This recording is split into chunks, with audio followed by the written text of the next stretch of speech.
Assalamu alaikum wa rahmatullahi wa barakatuhu. My dearest viewers and subscribers, how are you all, everybody? I hope you are all doing well and also hope to take care of yourselves these days. Welcome back once again on my YouTube channel. So, last video lecture I will explain the exercise of poem number 2 named Naat, written by poet Mahrul Qadri. I hope you can understand all the exercise plus verse explanation of this poem. But if this have any problem, write into your comment. I will resolve it as soon as possible. So today I will explain the lecture of the material Markazi Khayal, Khulasa, answers and verse explanation material. So without wastage of time, let's start with me. One and the last thing, if you are new in my channel, please subscribe, press the bell icon and also share my video.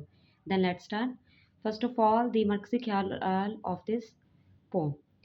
सबसे पहले हम यहाँ से इसका आगाज़ करते हैं। नज़्म का नाम हमेशा से मैंने आपको बताया नात, शायर का नाम माहरुल कादरी, ठीक है।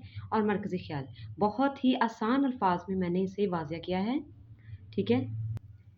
आप पेपर में इस किस्म की जो कि है प्रेजेंटेशन का ख़ास ख्याल रखिएगा, ठीक है। ये नात हज़ूर अकरम सल्लल्लाहु अलैहि वसल्लम या ख़ातमुन नबिय्यीन सल्लल्लाहु अलैहि वसल्लम की असमत, मोहब्बत और आलम काम को बयान करती है, ठीक है। शायर के नज़दीक आप सल्लल्लाहु अलैहि वसल्लम अल्लाह के बाद सबसे बुलंद और सबसे बड़ी बुलंद बाला हस्ती हैं, ठीक है, माहरुल कादरी साहब के नज़दीक। और आप सल्लल्लाहु अलैहि वसल्लम की मोहब्बत दिल को रूहानी सुकून अता करती है। बहुत ही आसान से अल्फाज में मैंने जो कि है इस नज़्म के मरकज़ी ख़्याल को मुकम्मल किया है। हाँ जी, अब हम खुलासे के मवाद की तरफ चलते हैं। उसमें भी आपने ये जो है इस चीज़ को आपने इसमें लाज़मन लिखना है, ठीक है। अगर आप जो कि है एग्ज़ामिनर, ठीक है, आपसे ये चीज़ें मांगे या ना मांगे, आपने ये लाज़मन लिखनी है, क्योंकि 1 नंबर जो कि होता है मरकज़ी ख़्याल में या खुलासे में इसके लिखने का होता है, ठीक है। शायर कहता है कि अल्लाह ताला के बाद सबसे बुलंद मकाम आप सल्लल्लाहु अलैहि वसल्लम का है। चाहे तो आप ये मवाद अपने पास बतौर वीडियो सेव कर सकते हैं। शरीयत का ये इसरार है कि आप सल्लल्लाहु अलैहि वसल्लम को आखिरी नबी आप सल्लल्लाहु अलैहि वसल्लम आखिरी नबी हैं, और मोहब्बत का तकाज़ा है कि आपको महबूब खुदा कहा जाए या कहा है।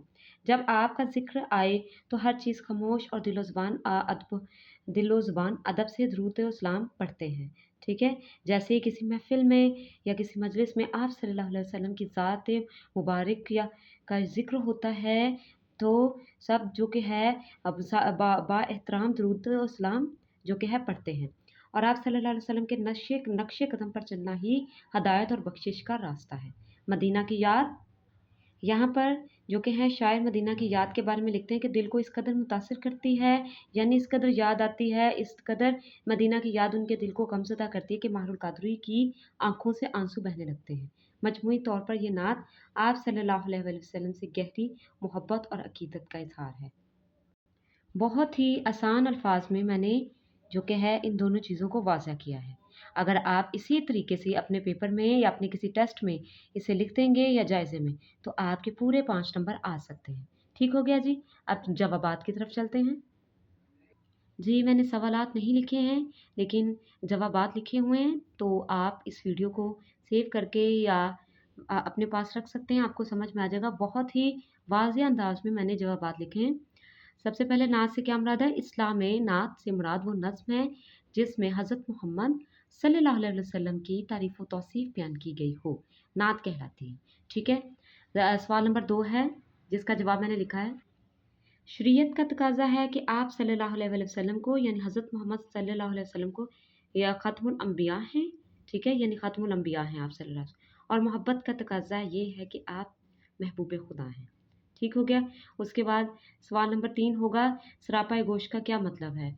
तो उसका जवाब मैंने बहुत ही वाज़ेह अंदाज़ में वाज़ेह किया है। सरापा गोश्त का मतलब मुकम्मल तवज्जो के साथ सुनना और दिलो जान से किसी बात को समझने की कोशिश करना। इस्लामी तारीख में सहाबा कराम रज़ी अल्लाह तआला अन्हुम की ज़िंदगी में सरापा गोश होने की बेशुमार मिसालें मौजूद हैं। आप सल्लल्लाहु अलैहि वसल्लम जब भी कुरान और हदीस की तालीम देते, तो हज़रत अली रज़ी अल्लाह तआला अन्हु ना सिर्फ सुनते बल्कि हर लफ्ज़ पर गौर व फ़िक्र करते और इस बात को अमल में लाने की पूरी कोशिश करते। ठीक है। अब यहाँ से हमारा चौथा जवाब शुरू हो रहा है। चश्मा आबी बका एक तनमी है, जिसका मतलब है ज़िंदगी का वो सरचश्मा या ज़रिया जो इंसान को दायमी हयात, इल्म और रूहानी तवानाई बख्शता है। इस्लामी अदब में ये इस्तिलाह आम तौर पर कुरान और सुन्नत और रूहानी तालीमात के लिए इस्तेमाल होती है, क्योंकि ये इंसान के दिलो दिमाग और रूह को ताजगी और ज़िंदगी बख्शता है। ठीक है, अब यहाँ पर है हमारा जवाब नंबर 5। नबी करीम सल्लल्लाहु अलैहि वसल्लम का नाम मुबारक सुनने पर हर मुसलमान को आप सल्लल्लाहु अलैहि वसल्लम पर दुरूद पाक पढ़ना चाहिए, यानी सल्लल्लाहु अलैहि वसल्लम कहना चाहिए। तो ये थे जवाबात, बहुत ही आसान अल्फाज में लिखे गए हैं। ठीक है, और बात भी अच्छे से वाज़िह हुई है जो बतौर सवाल पूछी गई है। ठीक है जी, अब चलते हैं शेर की तशरीह पर। जी, शेर की तशरीह में जो है मैंने आपको उसकी लंबाई बताई हुई है कि हम हमेशा की तरह कि कितनी लंबाई आपने उसमें लिखनी है। ठीक है, आज मैंने शेर लिखा हुआ है, कौन सा शेर मैंने इससे कौन सा शेर मैंने लिया है जिसकी मैं तशरीह कर रही हूँ। हाँ जी, तो ये वाला शेर मैंने लिया है। मदीना याद आता है तो फिर आंसू नहीं रुकते, मेरी आंखों को माहिरे चश्मा आबे बका कहिए। यहीं से ही जहाँ से मैंने आपको बताया हुआ है वहीं से मैं आगाज़ करूँगी। नज़म का उन्वान नात, शायर का नाम माहरुल कादरी। चाहें तो आप इसमें इसके माखज़ लिख सकते हैं या चाहें तो नहीं। ठीक है, वो इतने ज़रूरी नहीं होते। ज़्यादा ज़रूरी ये होता है और ये होता है। इसका 1 नंबर होता है और इसका 0.5, और जो 0.5 बाकी होता है वो हमारी तशरीह होती है। जितनी लंबाई की तशरीह होगी उतना ही बेहतर होगा। मदीने की याद में शायर की आंखों से इस कदर आंसू बहते हैं कि उसकी ख्वाहिश है कि लोग उसकी आंखों को चश्मा आबे बका कहें। ठीक है, हाँ जी, तो इस शेर में शायर क्यों कहना चाहते हैं, बताना चाहते हैं कि क्यों लोग मेरी ना आंखों को चश्मा आगे आबे बका कहें। उसकी वजह सिर्फ और सिर्फ मदीना की याद है, मदीना मुनव्वरा की। तशरीह शुरू कर रही हूँ।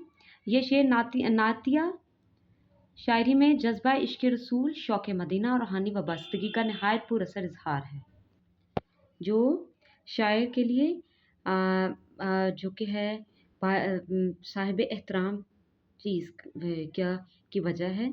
ठीक है, शायर माहरुल कादरी इस शेर में अपने दिल की इस कैफियत को बयान करते हैं जो हर सच्चे आशिक रसूल के दिल में मदीना मुनव्वरा की याद में से पैदा होती है। ठीक है, हर मोमिन के लिए।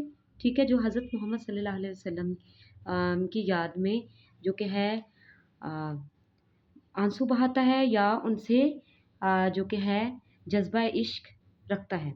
ये महज एक शेर की याद नहीं बल्कि इस मुक़द्दस सरज़मीन की याद है जहाँ रसूल अकरम सल्लल्लाहु अलैहि वसल्लम आराम फरमा हैं, जहाँ ईमान को ताज़गी और रूह को सुकून मिलता है। शायर की जज़्बाती कैफ़ियत मदीना मुनव्वरा शहर रसूल की याद आते ही आंसुओं का बह पड़ना इश्क, अक़ीदत और रूहानी कशिश की अलामत है।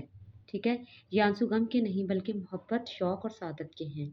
ठीक है, वो इन आंसू को गम नहीं कहते हैं, वो आप सल्लल्लाहु अलैहि वसल्लम की जो कि है इश्क में जो कि ये कह लें कि आप सल्लल्लाहु अलैहि वसल्लम की इश्क में बहाए हुए आंसू हैं, और वो इनको जो कि हैं खुशी के आंसू कहते हैं, मोहब्बत या शौक़ के।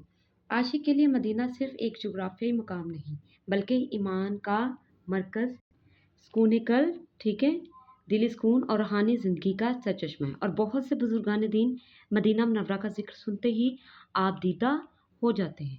यही वजह है कि मदीना की याद मोमिन के दिल में एक ख़ास कैफ़ियत पैदा करती है। दूसरे मिसरे में मेरी आंखों को मारे चश्मा आबे बका कहिए में शायर एक खूबसूरत तलमीह इस्तेमाल करता है। शायर कहता है कि मेरी आंखों को मारे चश्मा आबे बका कह दीजिए, क्योंकि इनसे बहने वाले आंसू दरअसल रूहानी ज़िंदगी और ईमानी बका का ज़रिया है, जो रूहानी ज़िंदगी, ईमान की ताज़गी और दायमी बका का ज़रिया सरचश्मा है। ठीक है, तो ये थी छोटी सी हमारे शेर की तशरीह। अगर आप इसी जो कि है लंबाई से इसे लिखते हैं तो आपके 2 नंबर जो कि है आपकी शेर की तशरीह में पूरे आ सकते हैं। ठीक है, बाकी शेर मैंने अच्छे तरीके से आपको वाज़ह किए हुए हैं। आज के लिए बस इतना ही। इंशाल्लाह अगली वीडियो में दोबारा आपसे मुलाकात होगी। तब तक के लिए अल्लाह हाफ़िज़, अपना ख़्याल रखिएगा।